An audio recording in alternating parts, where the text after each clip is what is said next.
जय श्री कृष्णा। राधे राधे।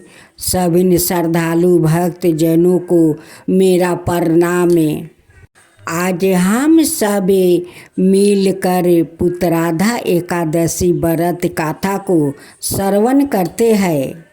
तो आइए हम सभी ने हाथ जोड़कर पुत्राधा एकादशी की कथा श्रवण करते हैं। उसका क्या नाम है, उसमें कितना बल है और किसके आश्रय है और उसका स्थान कहाँ है, यह सब मुझसे विस्तार पूर्वक कहो। भगवान के ऐसे वचन सुनकर इंद्र बोले, हे सबर व्यापी भगवान, प्राचीन समय में चंद्रावती नगरी में नारी जंघे नाम का एक राक्षस था। उसी के महापरिक्रमी और लोक विख्यात मूर नाम का पुत्र ने सब देवताओं को स्वर्ग से निकाल कर वहाँ अपना अधिकार कर लिया है। वो इंद्र, अग्नि, वरुण, यम, बाहु, ईशा, चंद्रमा, नैतिरथ आदि सबके स्थान पर अधिकार करके और सूर्या बनकर आप ही प्रकाश करता है। सवाई मेघ बन बैठा है और सबसे अजय है। हे असुर निकंदन, उस दुष्टों को मारकर देवताओं को निर्भय बनाइए। इंद्र के ऐसे वचन सुनकर भगवान विष्णु बोले, हे देवताओं, मैं शीघ्र ही तुम्हारे शत्रु का संहार करूँगा। तुम चंद्रावती नगरी को जाओ। इस प्रकार कहकर भगवान सहित सब देवताओं ने चंद्रावती नगरी की ओर प्रस्थान किया।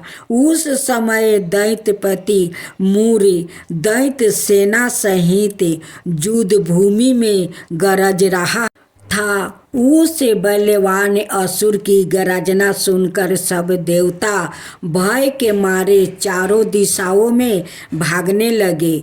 जब सवाए भगवान विष्णु रणभूमि में आए तो दैत्य उनको भी देख कर अनेक प्रकार के अस्त्र शस्त्र और आयुध लेकर दौड़े। भगवान ने उनको आते देखकर सर्प के समान अपने बाणों से उनके शरीरों को बींध डाला। अनेक दैत्य उनके हाथों से मारा गया। केवल एक मूर ही बाचा रहा। वो अविचल भाव से भगवान के साथ युद्ध करता रहा। भगवान जो भी छीन बाण उसके शरीर में मारते, वो उसके लिए पुष्पा के समान हो जाते। शास्त्रों के प्रहार से उसका शरीर छीन बीन हो गया, परंतु वो फिर भी युद्ध करता ही रहा। अब वो आप से मल्ल युद्ध करने लगा और 10,000 बरस तक उनका मल्ल युद्ध होता रहा, परंतु वो दैत्य भगवान से पराजित ना हुआ। तब भगवान विष्णु युद्ध से थक कर बद्रिका आश्रम चले गए। वहाँ पर एक हेमवती नाम की सुंदर गुफा थी। उसमें विश्राम करने के लिए वो उसके अंदर प्रवेश कर गया। यह गुफा 12 योजन लंबी थी और उसमें एक ही द्वार था। भगवान वहाँ जाकर सो गया। वो दैत्य उनको सोया हुआ देखकर मारने के लिए उद्यत हुआ। वो अभी मारने का प्रयत्न कर ही रहा था कि उनके शरीर से एक अत्यंत प्रभावशाली सुंदर कन्या अस्त्र शस्त्र धारण किए हुए प्रकट हुई और दैत्य के सामने आकर युद्ध करने लगी। वो दैत्य उस बलवान कन्या को देखा आश्चर्य विनीत होकर उसके साथ युद्ध करने लगा। उस कन्या के ऐसे भयानक पराक्रम को देखकर दैत्य विचारने लगा कि इस कन्या को किसने बनाया है जो ऐसा भयानक युद्ध कर रही है। वो ऐसा विचार कर ही रहा था कि उस महादेवी ने उस बलवान दैत्य के रथ को चूर चूर कर दिया और उसके अस्त्र शस्त्र को काट कर टुकड़े टुकड़े कर दिया। तब वो दैत्य महान क्रोध करके मल्लेल युद्ध करने लगा, परंतु देवी ने उसको धक्का मारकर मूर्छित कर दिया। जब वो दैत्य मूर्छित से जागा तो उस देवी ने उसका सिर काट डाला। इस प्रकार वो दैत्य तो पृथ्वी पर गिरकर मृत्यु को प्राप्ति हुआ और बाकी दैत्य डर के मारे पाताल लोक को भाग गया। जब भगवान विष्णु की निद्रा टूटी तो उन्हें मूर दैत्य का काटा हुआ सिर ओ कन्या को दोनों हाथों जोड़कर खड़े देखा। तब भगवान उस कन्या से पूछने लगे कि हे देवी, जिस दैत्य से इंद्रादि के सब देवता भयभीत होकर स्वर्ग से भाग गया था, उसको किसने मारा है? वो कन्या कहने लगी कि भगवान, जब आप निद्रा में थे तो यह दैत्य आपको मारने के लिए उदित हुआ। उस समय आपकी योग माया द्वारा आपके शरीर से प्रकट होकर मैंने इस दैत्य को मार गिराया है। यह सुनकर भगवान कहने लगे कि हे देवी, तुमने देवताओं के भय को दूर करके बड़ा भारी कार्य किया है। अत तुम अपनी इच्छा अनुसार वर मांगो। तब वो देवी बोली, हे भगवान, यदि आप मुझे वरदान देना ही चाहते हैं तो यह वरदान दीजिए कि जो कोई भी मेरा व्रत करे उसके सब पाप नष्ट हो जाए और अंत में मोक्ष को प्राप्ति होवे। जो इस व्रत का पुण्य है उसका आधा रात्रि को भोजन करने वाले को मिले और जो एक बार भोजन करे उसको भी आधा फल प्राप्ति हो जाए। मनुष्य भक्ति पूर्वक मेरे व्रत में एक बार भी भोजन ना करे उसको धर्म धन और मुक्ति प्राप्ति हो। भगवान ने कहा, हे कल्याणी, ऐसा ही होगा। मेरे और तुम्हारे भक्ति एक ही होगा और वो अंत में मोक्ष को प्राप्ति करके मेरे लोक को जाएगा, क्योंकि तुम एकादशी को प्रकट हुई हो और तुम्हारा नाम एकादशी ही होगा। तुम मुझे सब तीर्थों से प्रिय हो, इस कारण तुम्हारे व्रत का फल सब तीर्थों से भी अधिक फल देने वाला होगा। ऐसा कहकर भगवान अंतर्ध्यान हो गए और प्रभु के उत्तम वचनों को सुनकर एकादशी माता प्रसन्न हुई। भगवान श्री कृष्णा कहते हैं कि युधिष्ठिर, सब तीर्थों के फल से एकादशी व्रत का फल सर्वश्रेष्ठ है। एकादशी व्रत करने वाले को मैं मोक्ष पद देता हूँ, उसके शत्रुओं का नाश और समस्त विघ्नों का नाश करता हूँ। यह मैंने तुमको एकादशी माता की सब वृत्तांत बतलाया है। एकादशी माता पापों को नष्ट करने वाली है और सिद्धियों की देने वाली है।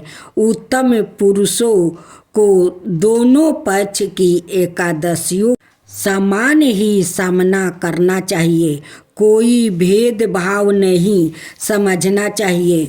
जो मनुष्य इस एकादशी के महात्म्य को पढ़ता अथवा सुनता है उसको अश्वमेध यज्ञ का फल प्राप्ति होता है और वो करोड़ों बरस तक विष्णु लोक में वास करता है। वहाँ भी उसका पूजन होता है। जो मनुष्य एकादशी माता की महात्म्य के चौथे भाग को पढ़ता है उसके भी अनेक पाप नष्ट हो जाते हैं। विष्णु धर्म के बराबर दूसरा कोई धर्म नहीं है और एकादशी व्रत के समान और कोई दूसरा व्रत नहीं है। पहले की बात है, यह कथा सतयुग से लेकर कलयुग तक चलती है, क्योंकि यह न केवल एक पौधे की कहानी है बल्कि श्रद्धा, प्रेम और देवी की एक दिव्य कथा है। जिस पौधे को हम आज तुलसी माता कहकर पूजते हैं उसकी कथा गहराइयों में एक स्त्री का महानता, उसका त्याग और उसका सतीव्रता प्रेम छिपा है। मैया देवी तुलसी का पूर्व जन्म की कथा। बहुत पहले एक महान और अत्यंत पतिव्रता स्त्री थी। बिंदा वो असुर राज जलंधर की पत्नी थी। बिंदा जन्म से एक गंधर्व कन्या थी, लेकिन उन्होंने कठोर तपस्या और शिव भक्ति से अद्भुत तेज प्राप्ति किया था। उनके पतिव्रता धर्म और तपस्या के बल से उनका पति जलंधर, जो एक असुर था, अमृता जैसे बलशाली बन गया था। यहाँ तक कि देवताओं को भी उसे हराने में कठिनाई हो रही थी। देवताओं के राजा इंद्र और सवाई भगवान विष्णु भी जलंधर से युद्ध में पराजित हो चुके थे, क्योंकि बिंदा की पतिव्रता शक्ति ने जलंधर को अपराजय बना दिया था। भगवान शिव, ब्रह्मा और अन्य देवताओं ने विचार किया कि जब तक बिंदा की पतिव्रता शक्ति बनी रहेगी तब तक जलंधर को कोई पराजित नहीं कर सकता। अंत भगवान विष्णु ने अपनी माया का प्रयोग करने का निर्णय लिया। बिंदा हर दिन जलंधर की रक्षा के लिए कठोर व्रत रखती थी और भगवान विष्णु का ध्यान करती थी।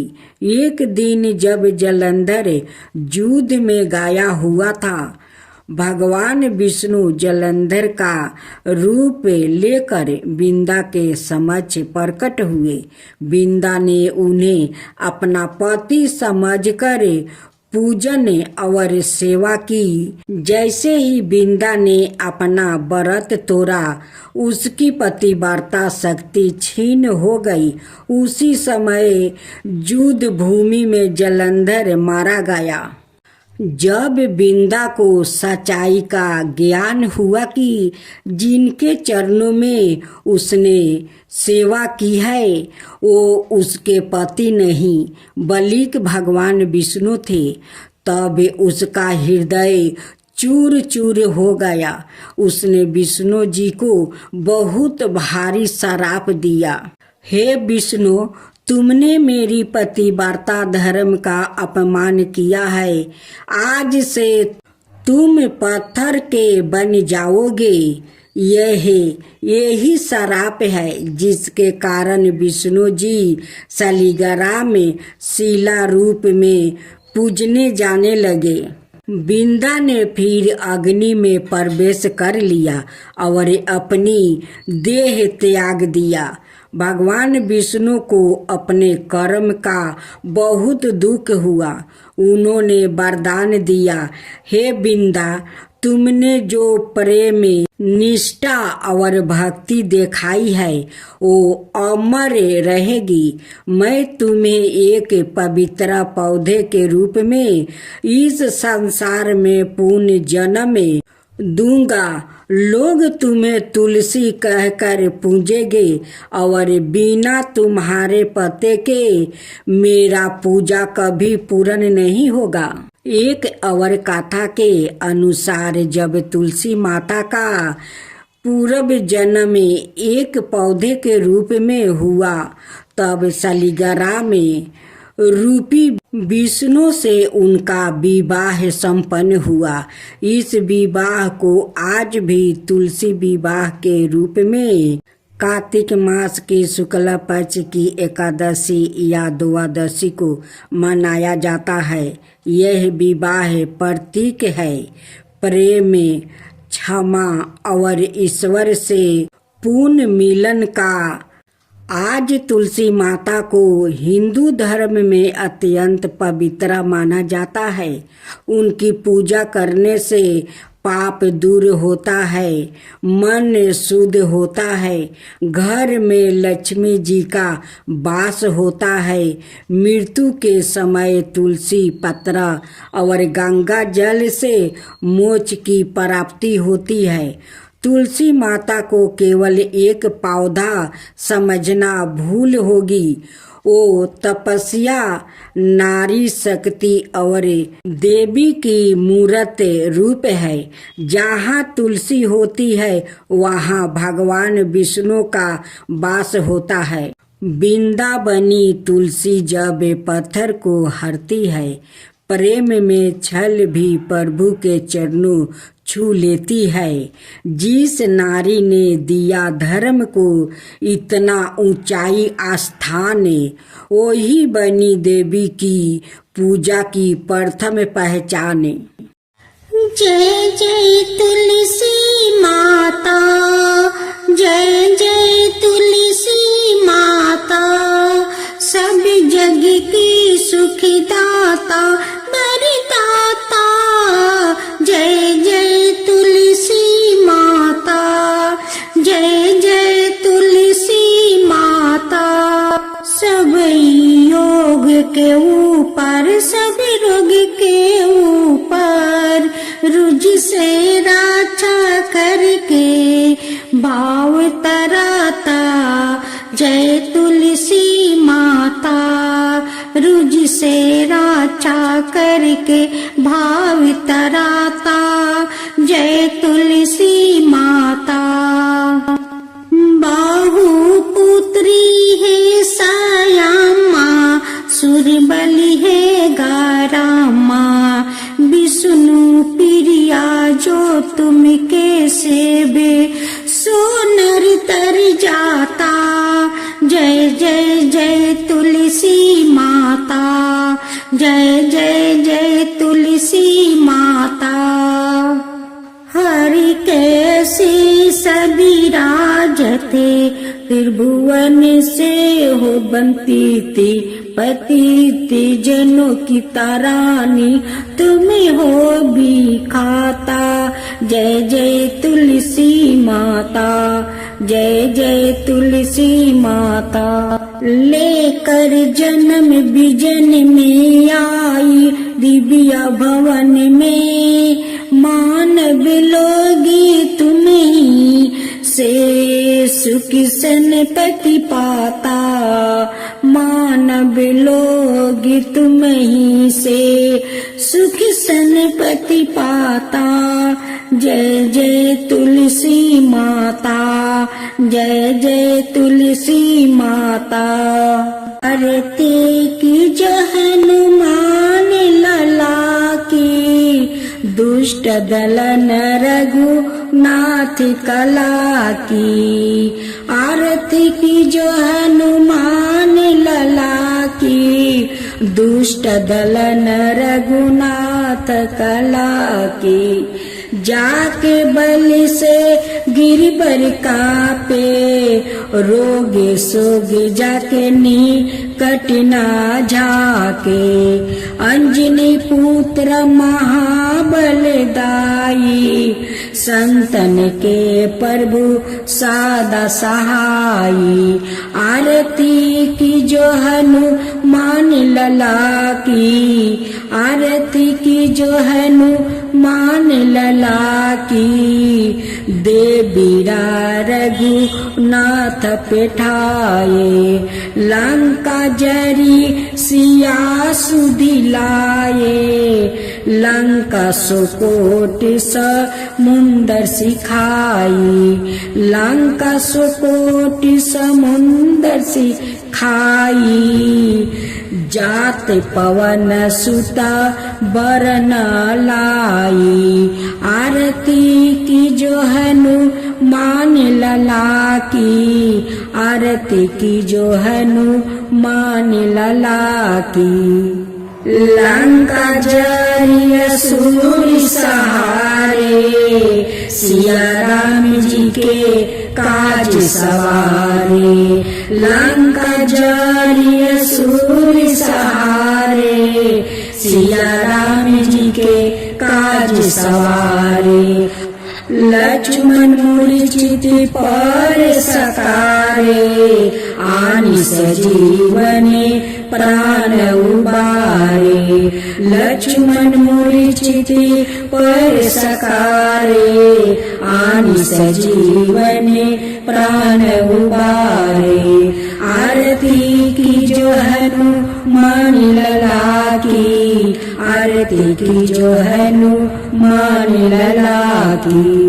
बैठी पाताल तोरी जन में कारे, ओही रावण की भूजा उखारे। बाएं भूजा असुर दल मारे, दाहिने भूजा संतन तारे। आरती की जो हनुमान लला की, आरती की जो हनुमान लला की। सुर नर मुनि आरती उतारे, जय जय जय हनुमान उचारे। सुर नर मुनि आरती उतारे, जय जय जय हनुमान उचारे। कंचन थाली कपूर लो छाई, आरती करत अनजाना माई। कंचन थाली कपूर लो छाई, आरती करत अनजाना माई। आरती की जो हनुमान लला की, आरती की जो हनुमान लला की। जो हनुमान जी के आरती गावे, बस बैकुंठ पर में पद पावे। जो हनुमान जी के आरती गावे, बस बैकुंठ पर में पद पावे। आरती की जो हनुमान लला की, दुष्ट दलन रघुनाथ कला की। आरती की जो हनुमान लला की, दुष्ट दलन रघुनाथ कला की।